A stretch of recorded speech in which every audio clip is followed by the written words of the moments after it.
नमस्कार दोस्तों, मेरा नाम है विजय कुमार। आप देख रहे हैं कॉमिक्स पिटारा चैनल को। तो चलिए दोस्तों, मनोज चित्रकथा की इस शानदार कॉमिक्स को शुरू करते हैं, जिसका नाम है उड़ता हुआ नगर। तो आप देख सकते हैं इसका कवर पृष्ठ, जो कि कुछ इस तरह का है। तो चलिए इसकी शानदार स्टोरी को हम शुरू करते हैं। असुरपुरी के राजा बानासुर मृत्यु शैया पर पड़े थे। आज उनकी हालत ज़्यादा ही शोचनीय थी। अतः पीड़ा से कराहते हुए उन्होंने सेविका से कहा, जाओ इसी समय राजकुमारी कर्कशा को बुला लाओ। जो आज्ञा राक्षस राज। कुछ देर बाद ही, क्या बात है पिताजी महाराज, आपने मुझे इस समय क्यों याद किया? राजकुमारी, लगता है हमारा अंतिम समय आ गया है। ऐसा न कहिए पिताजी महाराज, मरे आपके दुश्मन। नहीं बेटी, अब मुझे झूठी तसल्ली ना दो। मौत हमारे सामने प्रत्यक्ष नाच रही है। तुम हमारी इकलौती संतान हो, इसलिए अपने अंतिम समय में हम तुमसे कुछ कहना चाहते हैं। कहिए पिताजी महाराज। कर्कशा, हमारे कोई पुत्र नहीं है, इसलिए हमारी मृत्यु के पश्चात तुम ही असुरपुरी के राज सिंहासन पर बैठने वाली हो। हमारे राक्षस कुल की ये परंपरा रही है कि जो भी राज सिंहासन पर आसीन होता है वो शंकर जी की पूजा करता है, और यदि राज सिंहासन पर आसीन होने वाली स्त्री होती है तो उसे पार्वती माँ की आराधना करनी होती है। मैं जीवन भर शंकर जी का उपासक रहा हूँ। मेरे बाद तुम्हें सिंहासन पर बैठना है, इसलिए मैं तुम्हें आदेश देता हूँ कि सिंहासन पर बैठते ही तुम्हें पार्वती माँ की उपासना प्रारंभ कर देनी है। जो आज्ञा पिताजी महाराज, मैं ऐसा ही करूँगी। बस बेटी, बस, अब मैं चैन से मर सकूंगा। हिच हिचकी लेते ही बानासुर के प्राण निकल गए। तब विलाप करती हुई राजकुमारी कर्कशा उसके शव से लिपट गई। असुरपुरी की प्रजा ने दुखी हृदय से राक्षस राज बानासुर को अंतिम विदाई दी। तत्पश्चात राक्षसी परंपरा के अनुसार राजकुमारी कर्कशा का राज्य अभिषेक हुआ। रानी बनते ही कर्कशा ने जो पहली घोषणा की वो इस प्रकार थी, असुरपुरी के नागरिकों, मैं आपको विश्वास दिलाती हूँ कि मैं हमेशा राक्षस कुल की उन्नति के लिए कार्यरत रहूंगी। तन मन धन से आप लोगों की सेवा करूंगी। रानी कर्कशा अमर रहे। पिता की अंतिम इच्छा के अनुसार रानी कर्कशा ने उसी दिन से पार्वती जी की पूजा करनी प्रारंभ कर दी। वो प्रतिदिन कई कई घंटे पूजा में लीन रहती। माँ पार्वती कल्याण कर। पूरे 1 वर्ष तक उसने पार्वती जी के नियमित पूजा की। अंत में पार्वती जी उससे प्रसन्न हुई और उन्होंने कर्कशा को दर्शन दिए। कर्कशा, तूने सच्चे दिल से मेरी अर्चना की है, इसलिए मैं तुमसे प्रसन्न हूँ। मांग, क्या मांगती है?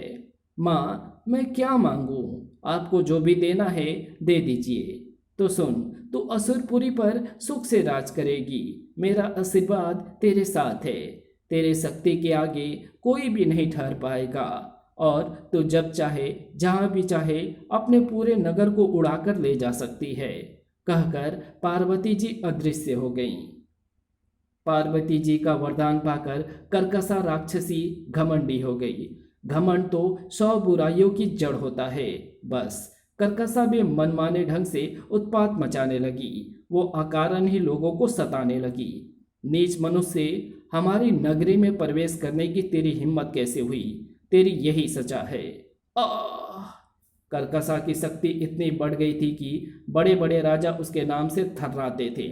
इसलिए किसी में इतना साहस नहीं था कि वो कर्कशा के अत्याचारों का सामना कर सके।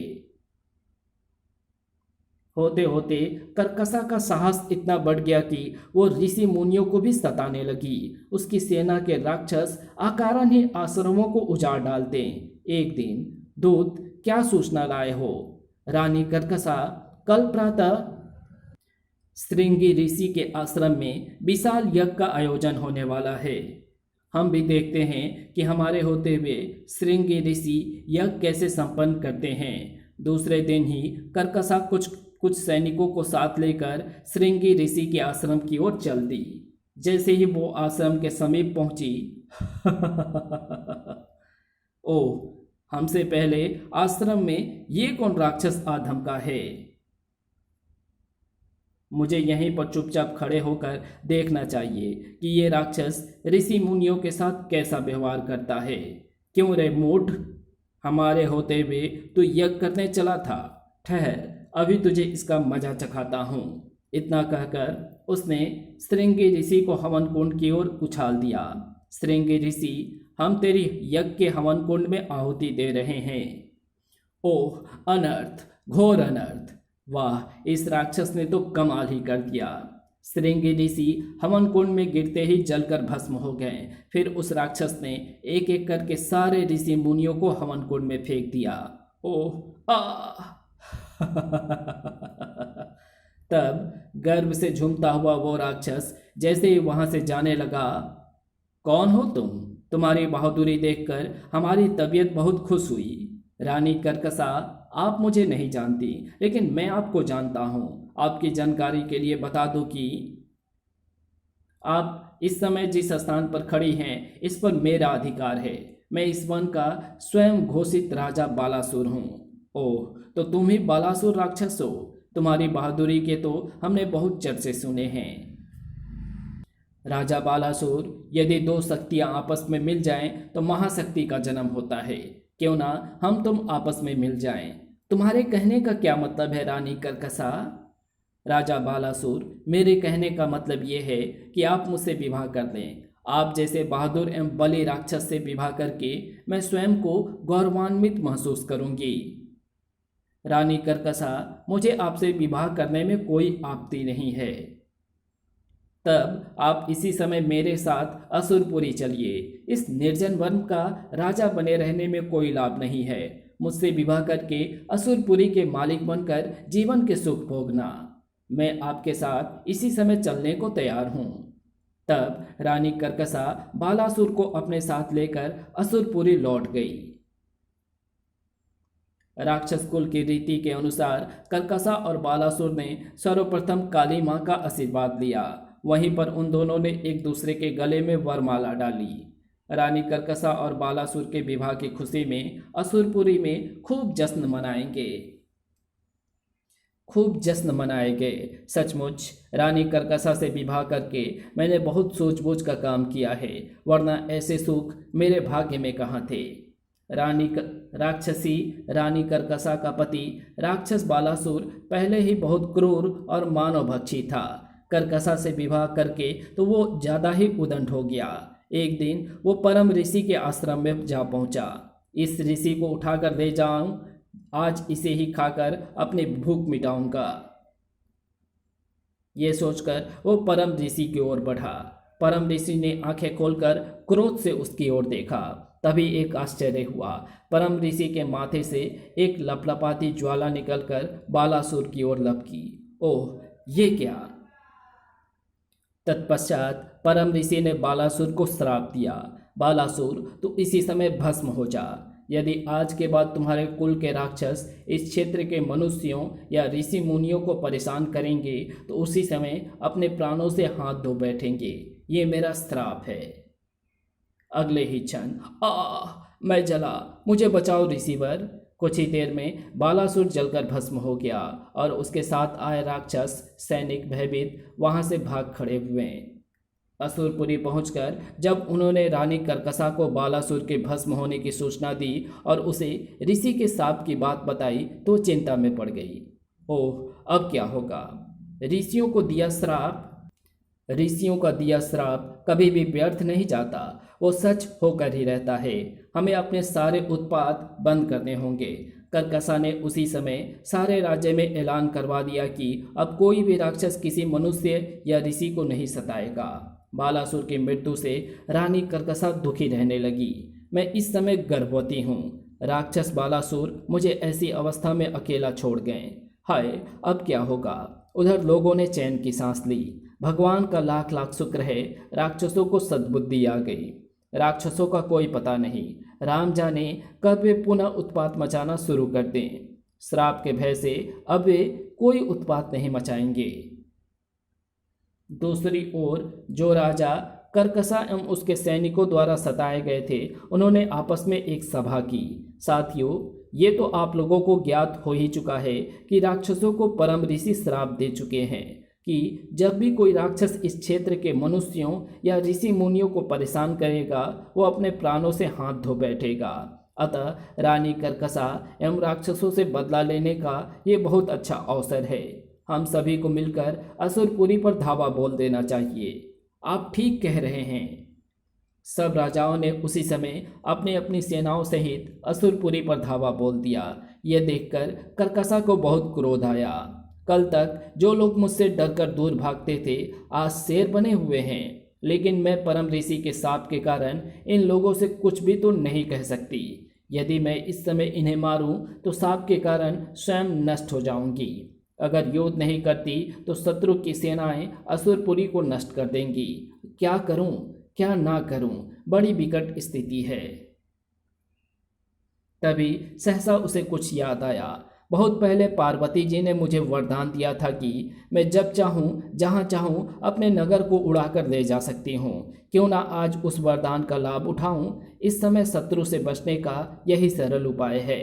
अतः मन ही मन उसने पार्वती जी का स्मरण किया। तत्पश्चात बोली, असुरपुरी तो इसी समय आकाश में उड़ चल। उसके कहने भर की देर थी कि असुरपुरी नगर पृथ्वी से उड़कर आकाश में उठने लगा। ये देख आक्रमणकारी राजाओं की सेनाओं में खलबली मच गई। ओह, ये क्या हम ऊपर उठे जा रहे हैं। लगता है रानी कर्कशा ने ये कोई चाल चली है। भाइयों, जल्दी से पृथ्वी पर कूद पड़ो, वरना कर्कशा हमें भी अपने साथ उड़ा ले जाएगी। दूसरे ही पल ये देखकर कर्कशा ने चैन की सांस ली। चलो, शत्रुओं से पीछा छूटा। नगर उड़ता उड़ता समुद्र के बीच स्थित एक टापू के ऊपर पहुंचा। ये टापू बड़ा ही मनोरम है। अपने नगर को इसी टापू पर उतार लिया जाए, ये सोचकर कर्कशा बुदबुदा उठी। असुरपुरी नगर इसी टापू पर उतर जा। अगले ही पल असुरपुरी नगर टापू पर उतर गया। ये टापू पूरी तरह सुरक्षित है। यहाँ ऋषि मुनियों अथवा उनके श्राप का भय नहीं है। उस टापू पर रहकर राक्षस एवं कर्कशा फिर अत्याचार करने लगे। उधर से जो भी मालवाहक जहाज गुजरता वे उसे लूट लेते तथा यात्रियों को कैद कर लेते या समुद्र में डुबो देते। लूट में उन्हें काफी धन संपत्ति हाथ लगती। इस तरह शीघ्र ही कर्कशा का राज्य समृद्धशाली होने लगा। इस टापू पर तो आकर हमारे भाग्य ही खुल गए। एक दिन मालवाहक जहाज उस टापू के पास से होकर गुजरा। वो जहाज रामेश्वर नाम के एक जौहरी का था। जहाज में हीरे जवाहरात इत्यादि लदे हुए थे। उस जहाज को कर्कशा और उसके साथियों ने घेर लिया। अपने को संकट में पड़ा देख जौहरी रामेश्वर परेशान हो उठा। वो शिव का परम भक्त था, इसलिए उसी समय शिव के ध्यान में बैठ गया। त्रिलोकीनाथ, मेरी रक्षा करना।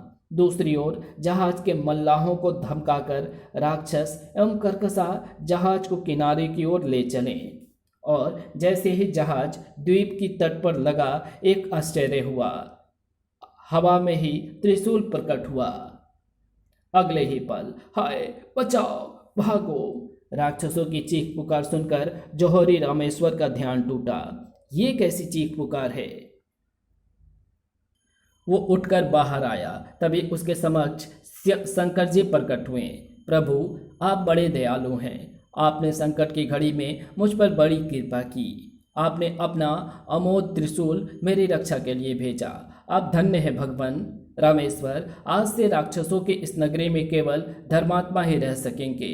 दूसरों को कष्ट पहुंचाने वाले हिंसक राक्षसों का यहाँ वास नहीं रहेगा। शंकर भगवान वरदान देकर वहां से अदृश्य हो गए। तब रामेश्वर जहाज को लेकर आगे चल दिया। दूसरी ओर शंकर जी के वरदान की बात सुनकर कर्कशा परेशान हो उठी। वो उसी समय पार्वती जी की प्रार्थना करने लगी। माँ, मैं तुम्हारी भक्त हूँ, मुझ पर घोर संकट है, मेरी रक्षा करो माँ। उसकी प्रार्थना सुन कर पार्वती जी प्रकट हुई। बता कर्कशा, मैं तेरी क्या सहायता करूँ। माँ, भगवान शिव ने जो श्राप दिया है उससे तो सारा राक्षस कुल ही समाप्त हो जाएगा। मैं शत्रुओं से भागकर यहाँ आई थी, अब यहाँ से भागकर कहाँ जाऊँ। कर्कशा, तू चिंता ना कर, मैं तेरे कुल की रक्षा करूँगी। माँ, मुझे अब आपका ही तो सहारा है। पार्वती जी तुरंत शंकर भगवान के पास पहुंची। बड़ी नाराज लग रही हो पार्वती, क्या बात है? भगवान, आप अपने भक्तों की रक्षा कर सकते हैं, उनके कष्ट दूर कर सकते हैं, लेकिन ये कहाँ का न्याय है कि आप मेरी भक्त को श्राप दें? राक्षस रानी कर्कसा मेरी भक्त है, मैं हर प्रकार से उसके कुल की रक्षा करूंगी। आपने अपने भक्त रामेश्वर को वरदान दिया है कि असुरपुरी में केवल धर्मात्मा ही रहेंगे, तब कर्कसा का राक्षस कुल कहाँ जाएगा नाथ? पार्वती, क्रोध ना करो, दुष्ट कर्कसा को ऐसी ही सजा मिलनी चाहिए। तो ठीक है नाथ, मैं शपथ खाती हूँ कि जब तक आप अपने दिए वरदान को वापस नहीं लेंगे तब तक मैं अन्न जल ग्रहण नहीं करूँगी। पार्वती, त्रिया हट करके तुम अपनी हर उचित अनुचित बात मनवा लेती हो, ये ठीक नहीं है। पार्वती जी ने शंकर जी की बात का कोई जवाब नहीं दिया तो शंकर जी ने कहा, अच्छा पार्वती, गुस्सा छोड़ो, मैं तुम्हारी बात मानकर अपना दिया श्राप वापस लेता हूँ। ये ठीक है पार्वती कि तुम्हारी हट के कारण मैं अपना श्राप वापस ले रहा हूँ, लेकिन तुम्हारी भक्त कर्कसा को अब एक बात हमेशा ध्यान रखनी पड़ेगी। कौन सी बात नाथ? जिस दिन भी उसने पुनः किसी मनुष्य को सताया उस दिन वो अपने नगर सहित भस्म हो जाएगी। तब ना हम कुछ कर सकेंगे और ना ही तुम उसे बचा सकोगी। ठीक है नाथ, ये बात मैं कर्कसा को समझा दूंगी। पार्वती उसी समय कर्कसा के सम्मुख प्रकट हुई। कर्कसा, इस बार तो जीत करके मैंने शंकर जी को अपना श्राप वापस लेने के लिए विवश कर दिया है, लेकिन अब यदि आगे तुमने किसी मनुष्य को बिना बात तंग किया तो मैं तुम्हें शंकर जी के कोप से नहीं बचा सकूंगी। पार्वती माँ, अब मैं भूल कर भी किसी मनुष्य को नहीं सताऊंगी। सुनकर पार्वती जी अंतर्ध्यान हो गई। उस दिन से कर्कसा और उसकी राक्षसी प्रजा ने उधर से गुजरने वाले लोगों को सताना एवं लूटना छोड़ दिया। राक्षस उस टापू पर खेती करके अपना पेट पालने लगे। ये सब देखकर कर्कसा सोचती, कभी सपने में भी नहीं सोचा था कि राक्षस कुल को खेती भी करनी पड़ेगी। क्यों ना मैं पहले की तरह आते जाते जहाज़ों को लूटना प्रारंभ कर दूं। धीरे धीरे इस घटना को बीते हुए 5 माह हो गए। एक दिन, देवाधिदेव, कितना सुंदर है ये टापू, यहाँ की रानी कर्कसा मेरी बड़ी भक्त है। जब इधर से जा ही रहे हैं तो क्यों ना 2-4 दिन यहीं रुक लें, कर्कसा से मिलना भी हो जाएगा और यात्रा की थकान भी उतर जाएगी। पार्वती, ये सही है कि राक्षसी रानी कर्कसा तुम्हारी परम भक्त है, मगर कहीं ऐसा ना हो कि तुम उससे मिलने जाओ और वो तुम्हें पहचाने ही ना। ये कैसे हो सकता है महाराज? कर्कसा तो मुझे देखते ही मेरी स्वागत को दौड़ी हुई चली आएगी। ये तुम्हारा भ्रम है पार्वती। रानी कर्कसा अब स्वभाव से भी कर्कसा हो गई है, वो तुम्हारा बिल्कुल भी सत्कार नहीं करेगी। आप असत्य कह रहे हैं नाथ। ठीक है, सांच को आँच क्या, मैं यहीं पर रुकता हूँ, तुम अपनी भक्त कर्कसा से मिलने जाओ, तब देखना मेरी बात सत्य होती है या तुम्हारी बात सत्य होती है। ठीक है, मुझे आपकी चुनौती स्वीकार है। मैं इसी समय रानी कर्कसा के पास जा रही हूँ। शंकर जी को वहीं छोड़कर पार्वती जी नीचे पृथ्वी लोक की ओर चल दी।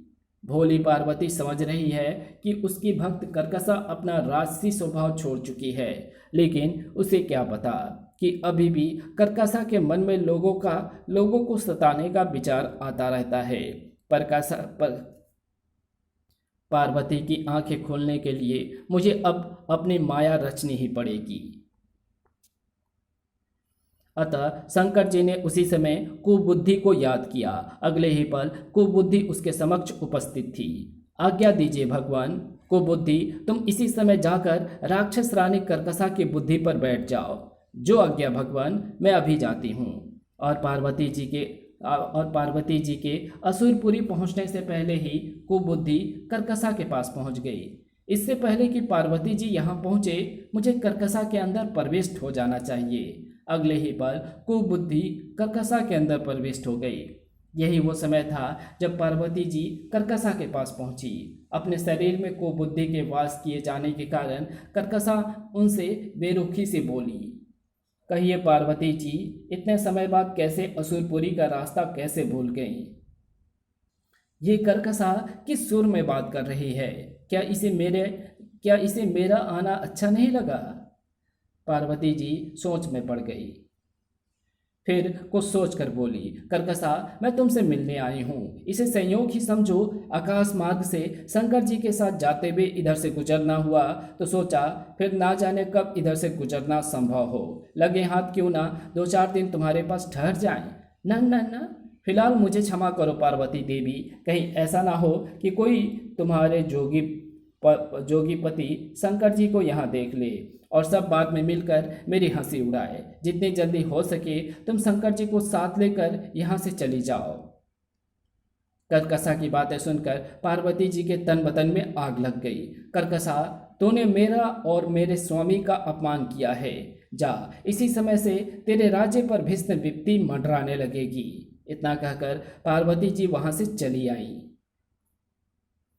जब वो शंकर जी के पास पहुंची तो शंकर जी ने उससे कहा, कहो पार्वती, कर्कसा ने तुम्हारा स्वागत किस प्रकार किया। नाथ, अब जले पर नमक ना छिड़किए। आपकी बात सच थी। कर्कसा ने आपका और मेरा बहुत अपमान किया है। अब वो बहुत जल्द उसका फल भोगेगी। तो अब क्या करें पार्वती, क्या कर्कसा के महल में चले? उसका तो अब नाम भी ना लो नाथ। चलो जल्दी से यहाँ से आगे बढ़ चलो। इतना कहकर पार्वती जी ने शंकर जी के साथ आगे बढ़ गई। दूसरी ओर कर्कसा समुद्र की ओर देखकर बुरी तरह चौंक पड़ी।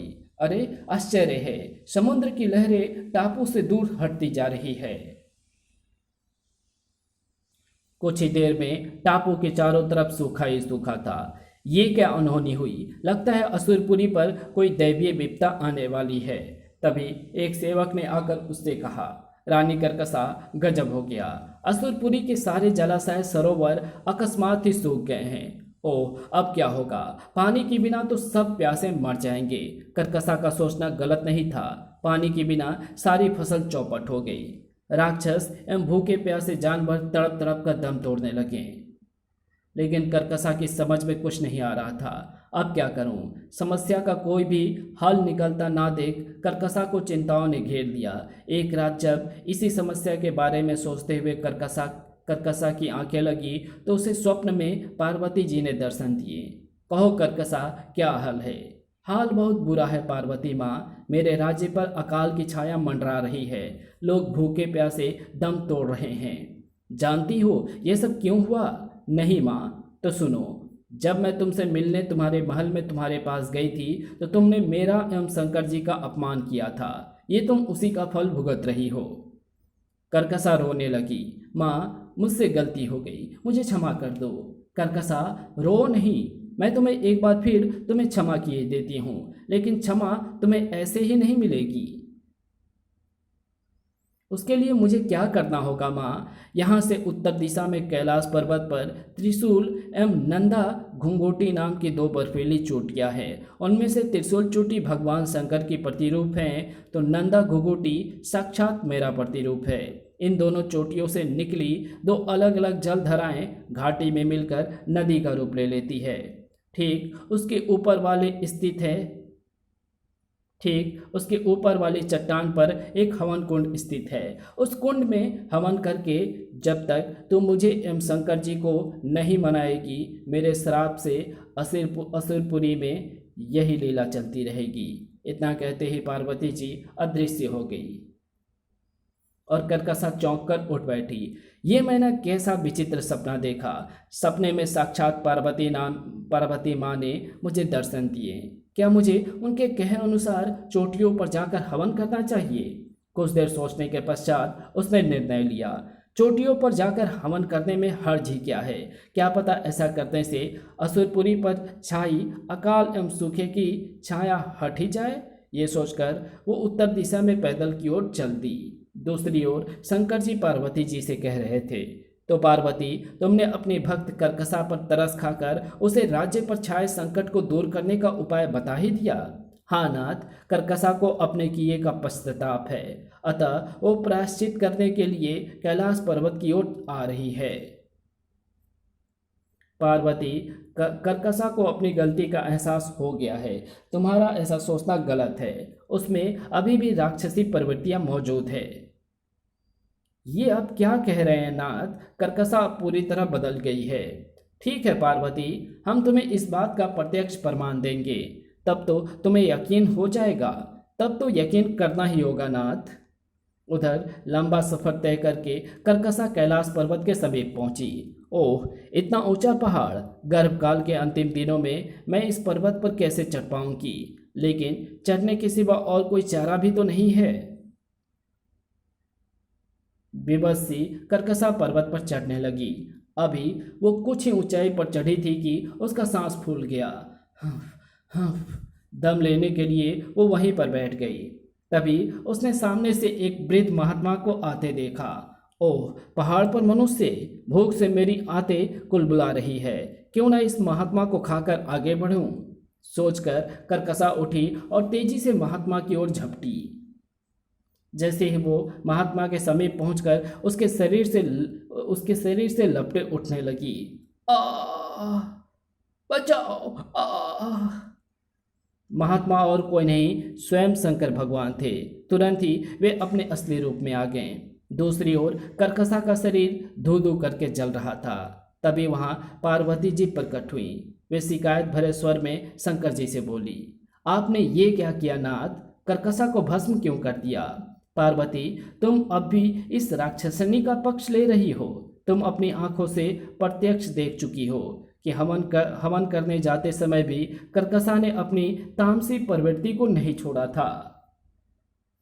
अपने सामने महात्मा को देखकर वो महात्मा को खाने के लिए दौड़ पड़ी। ये इस बात का सबूत है कि कर्कसा कितनी भी पूजा पाठ कर लेती, अंततः वो राक्षस ही रहती। शंकर जी की बात सुनकर पार्वती जी चुप हो गई। तब शंकर जी ने आगे कहा, पार्वती, वरदान देने के लिए कर्कसा उचित पात्र नहीं थी। तुमने उसे जो वरदान दिया उसका वो दुरुपयोग कर रही थी। वरदान तो हमारे भक्त जौहरी रामेश्वर जैसे लोगों को दिया जाता है। मुझे दुख है कि तुम्हारे दिए वरदान को झूठा सिद्ध करके मुझे कर्कसा का अंत करना पड़ा। नाथ, मैं कर्कसा की मृत्यु से दुखी नहीं हूँ। मैं तो उसके गर्भ में पल रहे शिशु की दर्दनाक मौत से दुखी हूँ। कर्कसा के साथ साथ उसे भी इस प्रकार मरना पड़ा। पार्वती, सापिन के पेट में सपोलिए ही पैदा होते हैं। कर्कसा से उत्पन्न होने वाली संतान पृथ्वी पर कर्कसा से भी ज्यादा उत्पात मचाती। ऐसे शिशु की मौत पर तुम्हें दुखी नहीं होना चाहिए। अंत में एक बात और याद रखो, जब भी किसी को वरदान दो सोच समझ कर दो। जी महाराज, इसी के साथ ये कहानी यहीं समाप्त होती है। तो आपको ये वीडियो कैसी लगी? अगर आपको ये वीडियो अच्छी लगी हो तो इस वीडियो को लाइक शेयर कमेंट ज़रूर कर देना। चैनल पर नए हो तो चैनल को सब्सक्राइब कर ऑल नोटिफिकेशन को सिलेक्ट ज़रूर कर देना। Thanks for watching my videos.